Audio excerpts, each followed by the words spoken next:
ಕಣ್ಣೀರಿಲ್ಲದ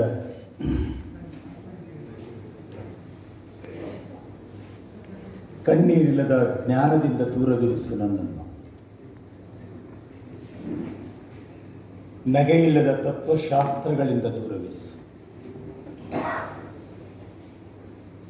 ಕಣ್ಣೀರಿಲ್ಲದ ಜ್ಞಾನದಿಂದ ದೂರವಿರಿಸು. ನಗೆಯಿಲ್ಲದ ತತ್ವಶಾಸ್ತ್ರಗಳಿಂದ ದೂರವಿರಿಸು. ಮತ್ತೆ ಮಗುವಾಗುವಂತೆ ಮಗುವಿನಂತೆ ಬಾಗಿ ಮುಗ್ಧನಾಗಿಸುವ ವರಕೊಡು. ಶ್ರೇಷ್ಠತೆಯ ವ್ಯಸನದಿಂದ ನನ್ನನ್ನು ದೂರವಿರಿಸು. ಖಲೀಲ್ ಗಿಬ್ರಾನ್ರ ಈ 4 ಸಾಲುಗಳನ್ನು ಅತ್ಯಂತ ಪ್ರಜ್ಞಾಪೂರ್ವಕವಾಗಿ ತಮ್ಮೆಲ್ಲರ ಮುಂದೆ ಈ ಸಾಯಂಕಾಲದ ಗೋಲ್ಡನ್ ಗೇಟ್ ಕೃತಿ ಬಿಡುಗಡೆಯ ಸಮಾರಂಭದ ಮುಂದೆ ಒಂದು ಆಶಯದಂತೆ ಇಟ್ಟಿದ್ದೇನೆ. ಗಿಬ್ರಾನ್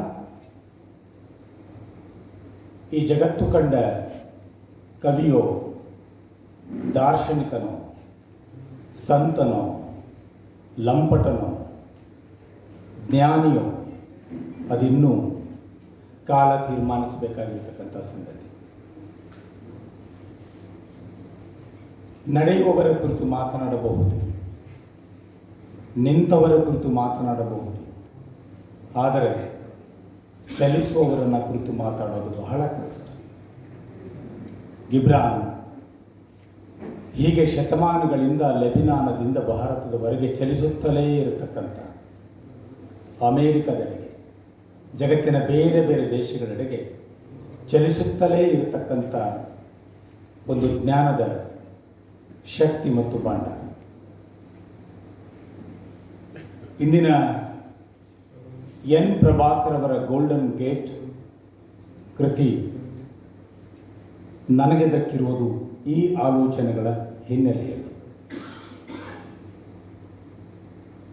ನನ್ನ ವಾದಕ್ಕೆ, ವಿಚಾರಕ್ಕೆ ಪುಷ್ಟಿಯಾಗಿ ಬಹಳ ಅಪರೂಪದ ಮಾತೊಂದನ್ನು ಶಾಸ್ತ್ರಿಯವರು ಈ ಕೃತಿಯ ಆರಂಭದಲ್ಲಿ ಬರೆದಿದ್ದಾರೆ. ನನಗೆ ಆಶ್ಚರ್ಯ ಆಯಿತು, ಖುಷಿಯೂ ಅನ್ನಿಸ್ತು. ಯಾಕಂದರೆ ನಿಜಕ್ಕೂ ಒಬ್ಬ ಪರಿಪೂರ್ಣ ಪ್ರಬುದ್ಧ ಚಿಂತಕರೊಬ್ಬರೊಂದಿಗೆ ನನಗೆ ವೇದಿಕೆ ಹಂಚಿಕೊಳ್ತಕ್ಕಂಥ ಅವಕಾಶ ಸಿಕ್ಕಿದೆ. ಅದಕ್ಕಾಗಿ ನಾನು ಮೊದಲು ರವೀಂದ್ರನಾಥ್ ಸರ್ ಹೃತ್ಪೂರ್ವಕವಾಗಿ ಅಭಿನಂದಿಸ್ತೇನೆ.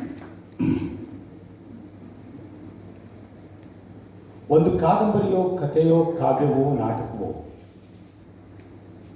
ಅದು ಎಷ್ಟು ದೊಡ್ಡದಾಗಿದೆ, ಎಷ್ಟು ಅದ್ಭುತವಾಗಿದೆ ಅನ್ನಲಿಕ್ಕೆ ಬಹಳ ಪೆಡಾಂಟಿಕ್ ಆಗಿರ್ತಕ್ಕಂಥ ಶಬ್ದಗಳೇನು ಬೇಕಾಗಿಲ್ಲ.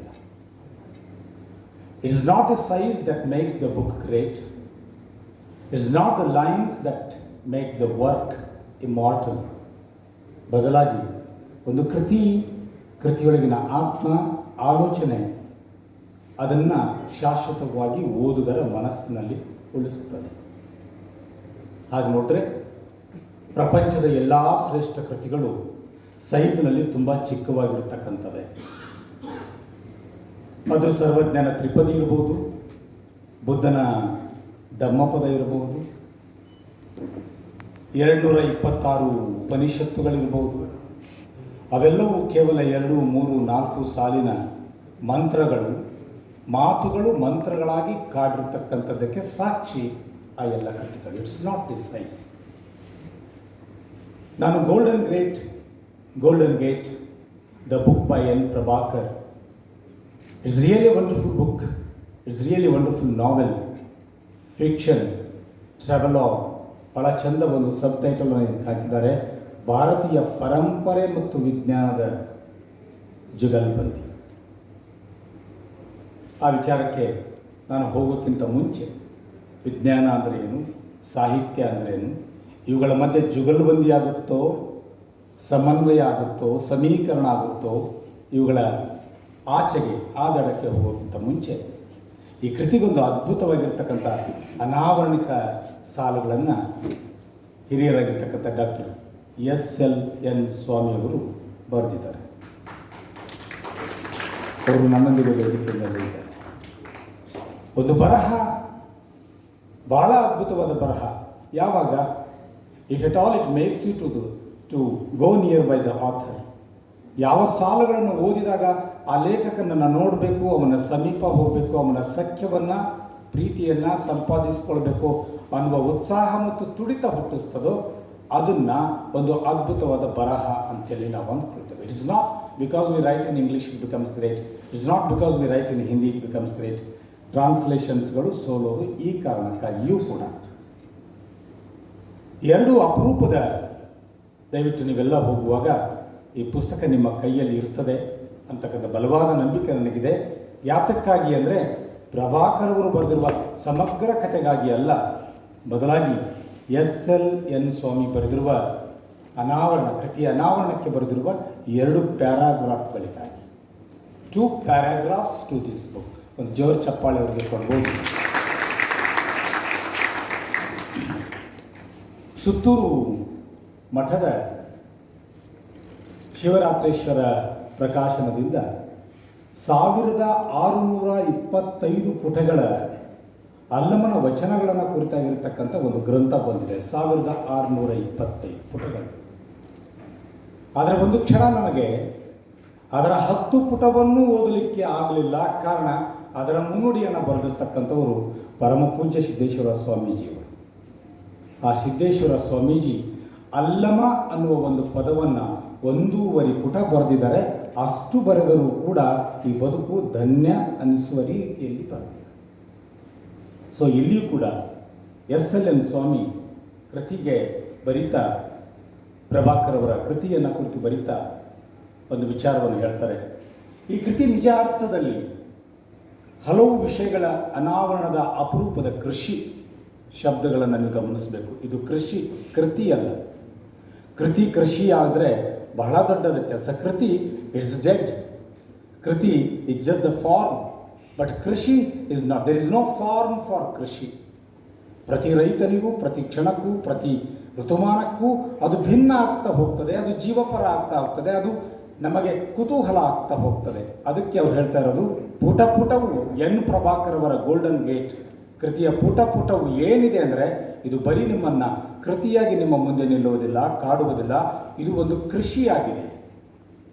ಇದರ ಕಲ್ಪನೆ ಇದೆ, ಇದರಲ್ಲಿ ಕಲ್ಪನೆ ಇದೆ, ಕಲ್ಪನೆಯನ್ನು ಮೀರಿದ ಕನಸಿದೆ, ಭ್ರಮೆ ಇದೆ, ಭ್ರಮೆಯನ್ನು ಮೀರಿದ ಉಪಮೆ ಇದೆ, ವಿಸ್ಮಯವಿದೆ, ಅದನ್ನು ಮೀರಿದ ವಿಜ್ಞಾನವಿದೆ, ವಿಚಾರವಿದೆ, ವಿಚಾರವನ್ನು ಮೀರಿದ ವಿಹಾರವಿದೆ, ಮಾಹಿತಿ ಇದೆ, ಮಾಹಿತಿಯನ್ನು ಮೀರಿದ ಮಹೋನ್ನತಿ ಇದೆ. Just you feel like reading poet.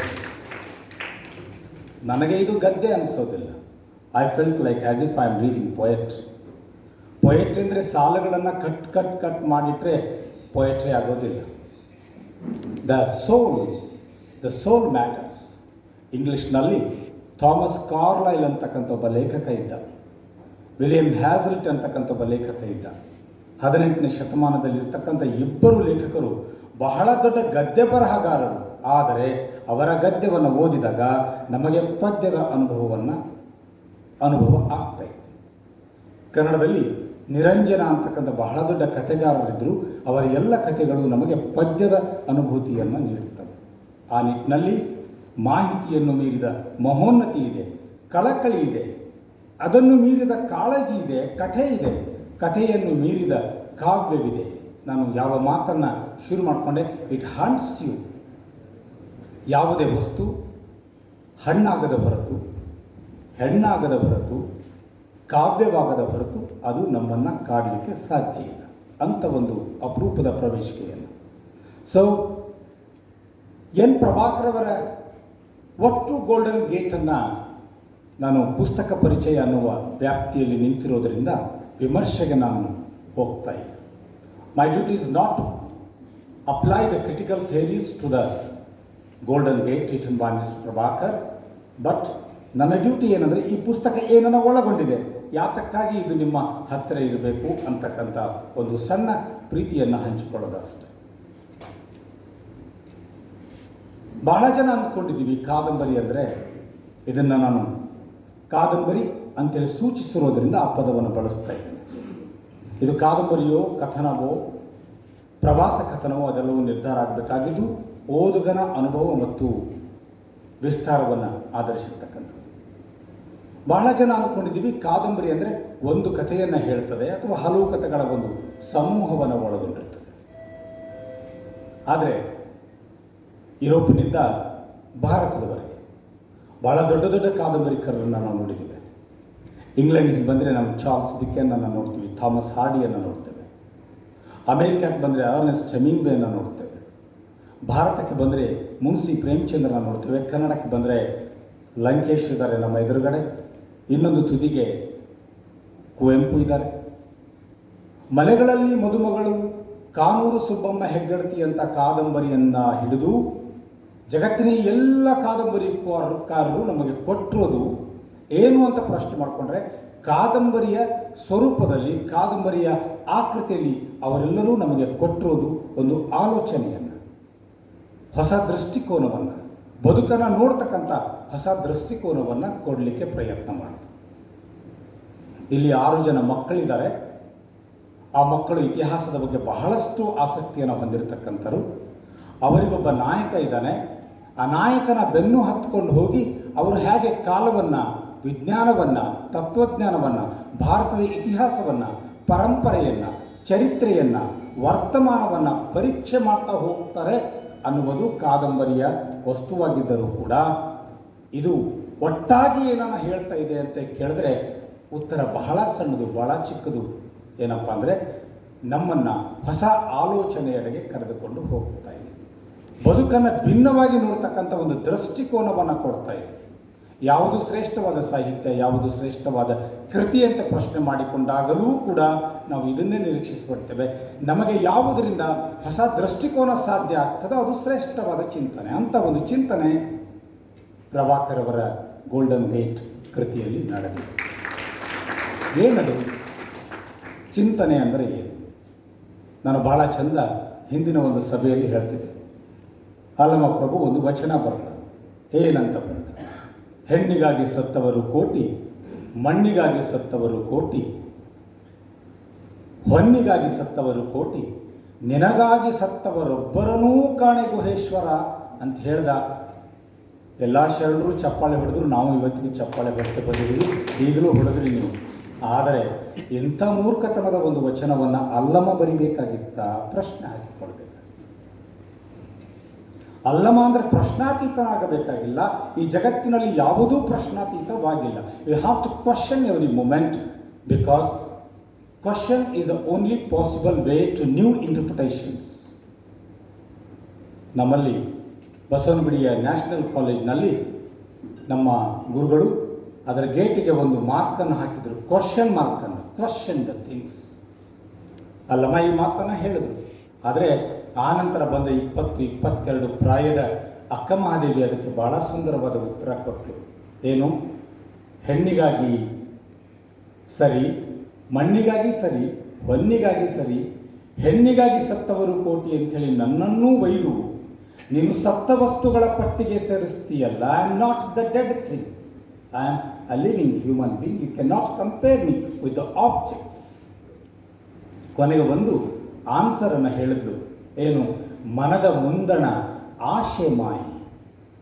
ಇದೆಲ್ಲ ಸುಳ್ಳು, ನಿನ್ನ ಆಸೆ ಇದೆಯಲ್ಲ. ಇದು ಇಡೀ ವಚನದಲ್ಲಿ, ವಚನ ಸಾಹಿತ್ಯದಲ್ಲಿ ಇದ್ದ ಶಕ್ತಿ ಯಾವುದಾಗಿತ್ತು ಅಂದರೆ ಒಬ್ಬರು ಇನ್ನೊಬ್ಬರನ್ನ ಮೀರಿಸುವ ಹೊಸ ಹುಡುಕಾಟ ಅವರ ಬರಹಗಳಲ್ಲಿ ನಾವು ನೋಡ್ತೇವೆ. ಅಂಥ ಒಂದು ಹುಡುಕಾಟ ಎನ್ ಪ್ರಭಾಕರ್ ಅವರ ಗೋಲ್ಡನ್ ಗೇಟ್ದಲ್ಲಿ ನಾವು ನೋಡ್ತೇವೆ. 6 ಜನ ಮಕ್ಕಳು ಒಬ್ಬ ಹಿರಿಯನೊಂದಿಗೆ ಸೇರಿಕೊಂಡು ಸೀಮಾತೀತವಾಗಿ, ಕಾಲಾತೀತವಾಗಿ, ಧರ್ಮಾತೀತವಾಗಿ ಈ ಜಗತ್ತಿನ, ಪೃಥ್ವಿಯ, ಮನುಷ್ಯ ಕುಲದ ಒಟ್ಟು ಚಾಲನಾ ಶಕ್ತಿ ಯಾವುದು ಮತ್ತು ಏನು, ಅದು ಹೇಗೆ ರೂಪಾಂತರಗೊಳ್ಳುತ್ತಾ ಹೋಗ್ತದೆ ಅನ್ನೋದನ್ನು ಕೃತಿ ಬಿಡಿಬಿಡಿಯಾಗಿ, ಎಳೆಯಾಗಿ, ಇದು ಕನಿಷ್ಠ 1000 ಪುಟಗಳಲ್ಲಿ ಓಡಬೇಕಾದ ಕೃತಿ. ಆದರೆ 200 ಪೇಜ್ಗಳ ವ್ಯಾಪ್ತಿಯಲ್ಲಿ ಕಟ್ಟಿಕೊಟ್ಟಿದಾರಲ್ಲ, ಅದಕ್ಕೊಂದು ಅಪರೂಪದ ಚಪ್ಪಾಳೆಯನ್ನು ನಾವು very much. How brisk and beautifully you narrate the things is very important. ಅವರಿಗೆ ಟೆಕ್ನಿಕ್ ತುಂಬ ಚೆನ್ನಾಗಿ ಗೊತ್ತು, ವಿಚಾರವನ್ನು ಬಹಳ ಅದ್ಭುತವಾಗಿ ಕಟ್ಟಿಕೊಡಬಲ್ಲರು ಅನ್ನೋದಕ್ಕೆ ಈ ಕೃತಿ ಮಾದರಿಯಾಗಿ ನಿಲ್ತದೆ. ಇಲ್ಲಿ ನಾನು ಬಹಳ ಮುಖ್ಯವಾಗಿ ಚರ್ಚೆ ಮಾಡಬೇಕಾಗಿದ್ದು stream of consciousness technique, time flow ಮತ್ತು ಸಮಯದ ಕುರಿತು ಅವರು ಮಾತಾಡ್ತಾರೆ. ಆದರೆ ಅನೇಕ ಸಾರಿ ಭಾಳ ಮುಖ್ಯವಾದ ಒಂದು ಚರ್ಚೆಗೆ ಇಲ್ಲಿ ಹುಟ್ಟಾಕಿದ್ದು, ಅನೇಕ ಸಾರಿ ಕೆಲವು ಸಂಗತಿಗಳನ್ನು ನಾವು ಧಿಕ್ಕರಿಸುತ್ತೇವೆ. ಅದಕ್ಕೆ ನಾನು ಇವತ್ತಿನ ಉಪನ್ಯಾಸವನ್ನು ಖಲೀಲ್ ಗಿಬ್ರಾನ್ನ ಮಾತಿನಿಂದ ಶುರು ಮಾಡಿದೆ. ಏನಂದರೆ, ಕಣ್ಣೀರಿಲ್ಲದ ಜ್ಞಾನದಿಂದ ದೂರವಿರಿಸು ನನ್ನನ್ನು, ನಗೆಯಿಲ್ಲದ ತತ್ವಶಾಸ್ತ್ರಗಳಿಂದ ದೂರವಿರಿಸು, ಇದು ಇಲ್ಲ ಅಂತಕ್ಕಂಥ ದುರಹಂಕಾರಗಳಿಂದ ನನ್ನನ್ನು ದೂರವಿರಿಸು. ನನಗೆ ದಕ್ಕಲಿಲ್ಲ ಅನ್ನುವ ಕಾರಣಕ್ಕಾಗಿ ಈ ಪ್ರಪಂಚದಲ್ಲಿ ಇದು ಇಲ್ಲವೇ ಇಲ್ಲ ಅಂತಕ್ಕಂಥ ಮಾತಿದೆಯಲ್ಲ, ಅದು ಸುಳ್ಳಾಗಿರ್ತಕ್ಕಂಥ. ಅದನ್ನು ಈ ಕಾದಂಬರಿಯ 108ನೇ ಪೇಜ್ನಲ್ಲಿ ಪ್ರಭಾಕರ್ ಅವರು ಭಾಳ ಚೆಂದ ಹೇಳ್ತಾರೆ. ಭಾರತದಲ್ಲಿ ಭಾಳ ಅದ್ಭುತವಾಗಿರ್ತಕ್ಕಂಥ ಜ್ಞಾನ ಶಾಖೆಗಳು ಇದ್ದವು, ಸಾಧಕರು ಇದ್ದರು, ಚಿಂತಕರು ಇದ್ದರು. ಆದರೆ ಇವತ್ತು ನಾವು ಯಾವ ಸ್ಥಿತಿಗೆ ಬಂದಿದ್ದೀವಿ ಅಂದರೆ, ಹಳೆಯದನ್ನು ಕುರಿತು ಮಾತಾಡುವುದು, ಮೌಲ್ಯಗಳನ್ನು ಕುರಿತು ಮಾತಾಡುವುದು, ಸನಾತನತೆ ಮತ್ತು ಪರಂಪರೆಯನ್ನು ಕುರಿತು ಮಾತಾಡುವುದು ಎಂದರೆ ಅದು ಬಲನೋ ಎಡನೋ ಯಾವುದೋ ಒಂದು ಗುಂಪಾಗಿರ್ತದೆ. ಇದು ಇಡೀ ಬೌದ್ಧಿಕ ಲೋಕಕ್ಕೆ ಅಂಟಿಕೊಂಡ ಒಂದು ರೀತಿಯ ರೋಗವೂ ಕೂಡ. ಯಾಕೆಂದರೆ ನಿಜವಾದ ಜ್ಞಾನದ ಹುಡುಕಾಟದಲ್ಲಿರ್ತಕ್ಕಂಥ ವ್ಯಕ್ತಿ ಎಡ ಬಲ ಅಂತೇಳಿ ಸೀಳಿಕೊಳ್ಳಲಿಕ್ಕೆ ಆಗುವುದಿಲ್ಲ ಅಂತೇಳಿ ಹೇಳಿದವನು ಬುದ್ಧ. ಅವನಿಗೆ ಎಡವೂ ಬೇಕು, ಬಲವೂ ಬೇಕು, ಬದುಕಿನ ಸಮಗ್ರ ದೃಷ್ಟಿ ನಿಮಗೆ ಬೇಕು ಅನ್ನೋದಾದರೆ ಜ್ಞಾನವನ್ನು ಸೀಳಿಕೊಳ್ಳಬೇಡಿ, ನಿಮ್ಮನ್ನು ನೀವು ಸೀಳಿಕೊಳ್ಳಬೇಡಿ. ಇಡೀ ಪುಸ್ತಕದಲ್ಲಿ ಎನ್ ಪ್ರಭಾಕರ್ ಅವರು ಇಂಥ ಒಂದು ಸಂದೇಶವನ್ನು ಇಟ್ಟಿದ್ದಾರೆ. ಏನಾಗಿದೆ ಅವರು ಹೇಳ್ತಾರೆ, ಈ ದೇಶ ಎಷ್ಟೊಂದು ಯುದ್ಧಗಳನ್ನು ಕಂಡಿದೆ, ವಿಪ್ಲವಗಳನ್ನು ಕಂಡಿದೆ, ಸಾಂಕ್ರಾಮಿಕ ರೋಗಗಳನ್ನು ಕಂಡಿದೆ. ಆ ಹೊತ್ತಿನಲ್ಲಿ ಏನೆಲ್ಲ ಆಗಿರಲಿಕ್ಕೆ ಸಾಧ್ಯ ಇದೆಯಲ್ಲ. ಫಾರ್ ಎಕ್ಸಾಂಪಲ್, ಕಾಳಿದಾಸನ ಕಾವ್ಯದಲ್ಲಿ ಪುಷ್ಪಕ ವಿಮಾನದ ಚಿತ್ರಣ ಬಂತು. ಸೊ ನಾನೀಗ ಅದನ್ನು ಕುರಿತು ಜೋರಾಗಿ ಮಾತಾಡಿಬಿಟ್ರೆ ತಟ್ಟನೆ ನನಗೆ ಬಲಕ್ಕೆ ತಳ್ಳಿಬಿಡುವ ಒಂದು ಸಾಧ್ಯತೆ ಇದೆ. ನಾನು ಅಂಬೇಡ್ಕರ್ ಬಗ್ಗೆ ಸ್ವಲ್ಪ ಜಾಸ್ತಿ ಮಾತಾಡಿಬಿಟ್ರೆ ತಟ್ಟನೆ ನನಗೆ ಇನ್ನೊಂದು ಗುಂಪಿಗೆ ಸೇರಿಸಿ ಬಿಡುವ. ಜಗತ್ತಿನ ಎಲ್ಲ ವಿಭೂತಿ ಪುರುಷರನ್ನ, ಚಿಂತಕರನ್ನ, ಜ್ಞಾನಿಗಳನ್ನು ಕೂಡ ನಾವು ಹೀಗೆ ವಿಭಜನೆ ಮಾಡಿಬಿಟ್ಟಿದ್ದೀವಿ. ಆ ಎಚ್ಚರಿಕೆಯನ್ನು ಕೊಡ್ತಾ ಪ್ರಭಾಕರ್ ಅವರೊಂದು ಮಾತನ್ನು ಹೇಳಿದ್ದಾರೆ. ವಿಜ್ಞಾನದಲ್ಲಿ ಭಾರತವು ಎಷ್ಟೊಂದು ಸಮೃದ್ಧಿಯಾಗಿತ್ತಂದರೆ, ಕುರುಕ್ಷೇತ್ರ ಕಾಲಘಟ್ಟದಲ್ಲಿ ಬಹಳ ದೊಡ್ಡ ಯುದ್ಧ, ಭಾರತದ ಜಗತ್ತು ಕಂಡಿರ್ತಕ್ಕಂಥ ಬಹಳ ದೊಡ್ಡ ಯುದ್ಧ ಕುರುಕ್ಷೇತ್ರ ಯುದ್ಧ. ಆ ಸಂದರ್ಭದಲ್ಲಿ ಬಳಕೆಯಾಗಿರ್ತಕ್ಕಂಥ ಮಾರಕ ಅಸ್ತ್ರಗಳ ಕಾರಣಕ್ಕಾಗಿ ಏನೆಲ್ಲ ನಾಶವಾಗಿ ಹೋಗಿರಬಹುದಲ್ಲ. ಬಕ್ತಿಯಾರ್ ಖಿಲ್ಜಿ ಈ ದೇಶದ ಮೇಲೆ ಪದೇ ಪದೇ ದಾಳಿ ಮಾಡಿದಾಗ 90 ಲಕ್ಷ ಸಾವಿರ ಕೃತಿಗಳನ್ನು ಸುಟ್ಟು ಹಾಕಿದ್ರಲ್ಲ, ಅವಾಗೆಷ್ಟೆಲ್ಲ ಜ್ಞಾನ ಹೋಗಿರಬಹುದಲ್ಲ. ಇವುಗಳ ಪರಿಕಲ್ಪನೆಯೊಂದಿಗೆ ನಾವು ವರ್ತಮಾನದ ಭಾರತದ ಜ್ಞಾನ ಶಾಖೆಗಳನ್ನು ನೋಡಬೇಕಾಗಿದೆ ಅಂತಕ್ಕಂಥ ಬಹಳ ನಾನು ತಕ್ಷಣ ಅವ್ರು ಫೋನ್ ಮಾಡಿದಾಗ ನನ್ನನ್ನು ಕಾಡಿರ್ತಕ್ಕಂಥ ಈ ವಿಚಾರವನ್ನು ಹೇಳಿದೆ. This is how you can reconstruct yourself from reading, once again reading the Indian history in a proper perspective. ಇತಿಹಾಸವನ್ನು ಸರಿಯಾಗಿ ಮತ್ತೊಮ್ಮೆ ನೋಡಬೇಕಾದ ಅವಶ್ಯಕತೆ ಇದೆ, ಜರೂರತ್ತಿದೆ ಅಂತಕ್ಕಂಥ ಮಾತನ್ನು ಕಾದಂಬರಿಯಲ್ಲಿ ಭಾಳ ಸ್ಪಷ್ಟವಾಗಿ ಹೇಳಿದ್ದಾರೆ. ಇನ್ನೊಂದು ಕಡೆ ನಾನು ಗಮನಿಸಿದ್ದು, ಐನ್ಸ್ಟೀನ್ ಇದು ಪದೇ ಪದೇ ನಾವು ಪಾಠ ಮಾಡುವಾಗಲೂ ಹೇಳ್ತಿರ್ತಾರೆ, Sigmund Freud is the father of the psychoanalysis theory ಅಂತ ಹೇಳ್ತೇವೆ ಅಲ್ವಾ. ಆದರೆ ಇಂಥ ಎಷ್ಟು ಸುಳ್ಳುಗಳನ್ನು ನಾವು ಹೇಳ್ತಾ ಬಂದಿದ್ದೀವೋ ಅದು ಭಗವಂತನಿಗೆ ಗೊತ್ತು. ಯಾಕಂದರೆ ಜನ್ಮಾಂತರಗಳ ಪರಿಕಲ್ಪನೆಯನ್ನು, ಮೈಂಡ್ ಜರ್ನಿನ ಕುರಿತು ಬಹಳ ಇಡೀ ಜಗತ್ತೇ ಆಶ್ಚರ್ಯಪಡುವಂತೆ ಮಾತಾಡಿರ್ತಕ್ಕಂಥ ವ್ಯಕ್ತಿ ಬುದ್ಧ. ಅವರು ಯಾವ್ಯಾವ ಜನ್ಮದಲ್ಲಿ ತಾವು ಏನೇನು ಆಗಿದ್ರು ಅನ್ನೋದನ್ನು ಬರೀತಾ ಹೋಗ್ತಾರೆ. ಬಟ್ ಸಮ್ಹಾವ್ ಲಾರ್ಡ್ ಮೆಕಾಲೆ ಸ್ಪಷ್ಟವಾಗಿ ಮಹಾರಾಣಿಗೆ ಬರೆದ ಪತ್ರದಲ್ಲಿ ಭಾರತೀಯರು ಯುರೋಪಿನಿಂದ ಬಂದಿದ್ದೆಲ್ಲವನ್ನೂ ಶ್ರೇಷ್ಠವೆಂದು ನಂಬುತ್ತಾರೆ. ಅದಕ್ಕಾಗಿ ಮೊದಲು ನಾವು ಭಾರತವನ್ನು ಇಂಗ್ಲೀಷೈಸ್ ಮಾಡಬೇಕು, ನಾವು ಇದನ್ನು ಇಂಗ್ಲೀಷ್ಗೆ ಬದಲಾಯಿಸಿಬಿಟ್ರೆ ಸಹಜವಾಗಿ ನಾವು ಅಂದುಕೊಂಡಿದ್ದೆಲ್ಲವೂ ಸ್ಥಾಪನೆಯಾಗ್ತದೆ ಅನ್ನಲಿಕ್ಕೆ ಸಾಕ್ಷಿ ಸಿಗ್ಮಂಡ್ ಫ್ರಾಯ್ಡ್ನ stream of consciousness or psycho analytical theory. ಅಂಥದೇ ಒಂದು ವಾದವನ್ನು ಪ್ರಭಾಕರ್ ಅವರು ಅನೇಕ ವಾದಗಳನ್ನು ಹೊಡೆದಾಕಿದ್ದಾರೆ. ಅಂಥದೇ ಒಂದು ವಾದವನ್ನು ಇಲ್ಲಿ ಚರ್ಚೆ ಮಾಡ್ತಾರೆ.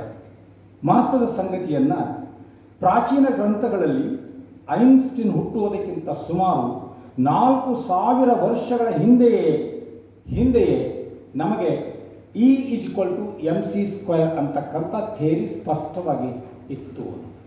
ಭಾಳ ಬ್ಯೂಟಿಫುಲ್. ಅವರು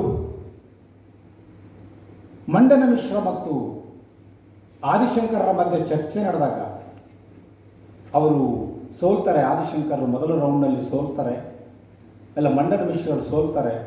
ಸೋತಾಗ ಮತ್ತೆ ಗೆಲ್ಲಬೇಕಲ್ಲ, ಗೆದ್ದೇ ಹೋಗಬೇಕು ಅಂತ ಬಂದಿರತಕ್ಕಂಥ ವ್ಯಕ್ತಿ ಕೊನೆಗೆ ಅವರು ಏನು ಮಾಡಬೇಕು ಅಂದಾಗ ಮಂಡನ ಮಿಶ್ರರ ಹೆಂಡತಿಯೇ ಅವರಿಗೆ ಒಂದು ದಾರಿಯನ್ನು ತೋರಿಸ್ತಾಳೆ, ನೀನು ಹೀಗೆ ಮಾಡಬಹುದು.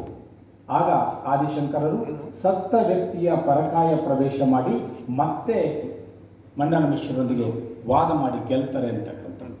ಈ ಪರಕಾಯ ಪ್ರವೇಶ ಒಬ್ಬ ವ್ಯಕ್ತಿ ಅನೇಕ ಕಡೆ ಎಟ್ ಎ ಟೈಮ್ ಪ್ರೆಸೆಂಟ್ ಆಗಿರ್ತಕ್ಕಂಥದ್ದು ನಮ್ಮ ಮನೋವೈಜ್ಞಾನಕ್ಕೆ ಸಂಬಂಧಪಟ್ಟಂಥ ಪ್ರಾಚೀನ ಇತಿಹಾಸ ಮತ್ತು ಚರಿತ್ರೆಗೆ ಸಂಬಂಧಪಟ್ಟಂಥ ಅನೇಕ ಮಹತ್ವದ ಚರ್ಚೆಗಳನ್ನು ವಾದಗಳನ್ನು ಈ ಕೃತಿ ಮಾಡಿದೆ. ಕೃತಿಯ ಆರಂಭದಲ್ಲಿ ರಾಜ್ಯದ ಮುಖ್ಯಮಂತ್ರಿಗಳಾಗಿರ್ತಕ್ಕಂಥ BS ಯಡಿಯೂರಪ್ಪನವರು, ಶುಭ ಸಂದೇಶದಲ್ಲಿ ಇವತ್ತಿನ ಕಾರ್ಯಕ್ರಮದ ಅಧ್ಯಕ್ಷತೆಯನ್ನು ವಹಿಸಿರ್ತಕ್ಕಂಥ ಶ್ರೀ KS ಈಶ್ವರಪ್ಪನವರು ಬಹಳ ಮುಖ್ಯವಾದ 1 ಸಾಲಿದೆ ನನ್ನನ್ನು ಕಾಡಿರ್ತಕ್ಕಂಥ ಕನ್ನಡ ಸಾಹಿತ್ಯ ರಂಗಕ್ಕೆ ವಸ್ತುಸ್ಥಿತಿ ಆಧಾರಿತ ಕೃತಿಗಳನ್ನು ಹೆಚ್ಚು ಸಂಖ್ಯೆಯಲ್ಲಿ ತರುವ ಅಗತ್ಯವಿದೆ. ವಸ್ತುಸ್ಥಿತಿ ಆಧಾರಿತ ಅಂದರೆ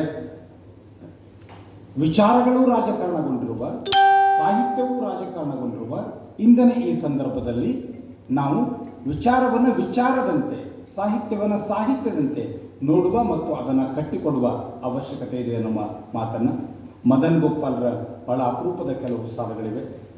SLN ಸ್ವಾಮಿಯವರ ಮಾತುಗಳನ್ನು ನಾನು ತಮ್ಮ ಮುಂದೆ ಇಟ್ಟಿದ್ದೇನೆ.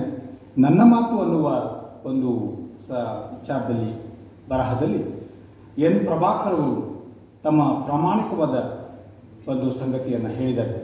ಋಷಿಮುನಿಗಳು ನಡೆಸಿ ಹೋದ ಅದ್ಭುತಗಳಿಂದ ನಾನು ಚಕಿತನಾಗಿದ್ದೇನೆ, ಹಾಗೆ ವಿಜ್ಞಾನವನ್ನು ಸಹ ಅಷ್ಟೇ ತೂಕದಿಂದ ಗೌರವಿಸಿದ್ದೇನೆ. ವೇದ, ಉಪನಿಷತ್ತು, ರಾಮಾಯಣ, ಮಹಾಭಾರತಗಳ ಸತ್ಯಗಳನ್ನು ಅರಿಯುವ ಪ್ರಯತ್ನವನ್ನು ಮಾಡಿದ್ದೇನೆ. ವೈಜ್ಞಾನಿಕ ಮೌಲ್ಯಗಳಿಗೆ ನಾನು ತಲೆಬಾಗಿದ್ದೇನೆ.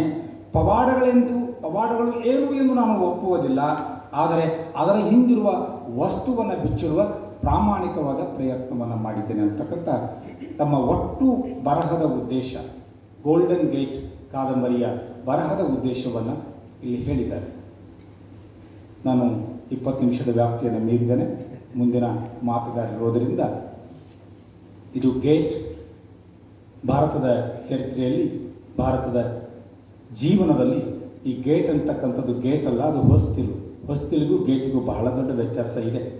ಸೊ ಒಂದು ಬಾಗಿಲವನ್ನು ತಟ್ಟೋದು ಬಹಳ ಸಾಂಕೇತಿಕವಾದ ಪದವನ್ನು, ಚಿತ್ರವನ್ನು ಅವರು ಬಳಸಿದ್ದಾರೆ.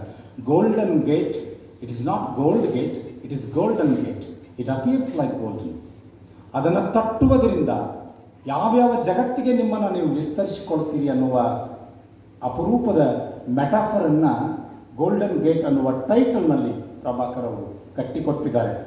ಯಾವ ಲೇಖಕ ಒಂದು ಮೆಟಾಫರನ್ನೂ ಸೃಷ್ಟಿ ಮಾಡಲು ಸಾಧ್ಯವಿಲ್ಲವೋ ಅವನನ್ನು ಲೇಖಕನಾಗಿ ಒಪ್ಪಿಕೊಳ್ಳುವುದು ಬಹಳ ಕಷ್ಟ ಅಂತ ಹೇಳಿದ್ದಾರೆ.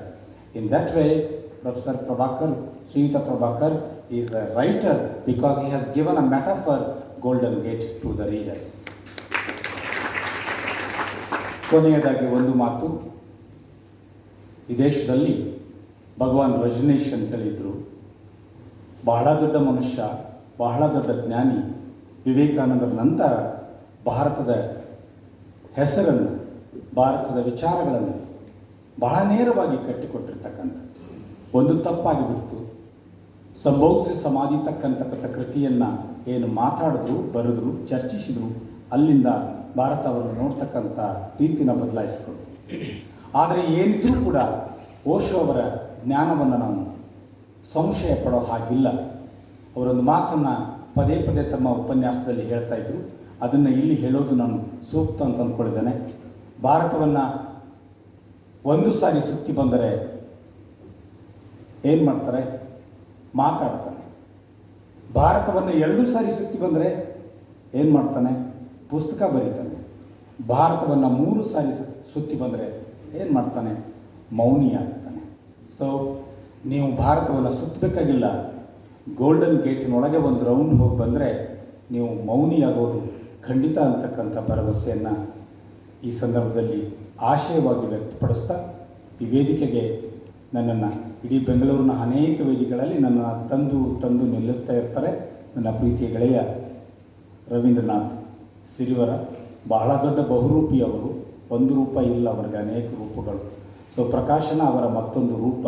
ಇವತ್ತು ಈ ಸಿರಿವರ ಪ್ರಕಾಶನ ಈ ಪುಸ್ತಕವನ್ನು ಪ್ರಕಟಿಸಿದೆ.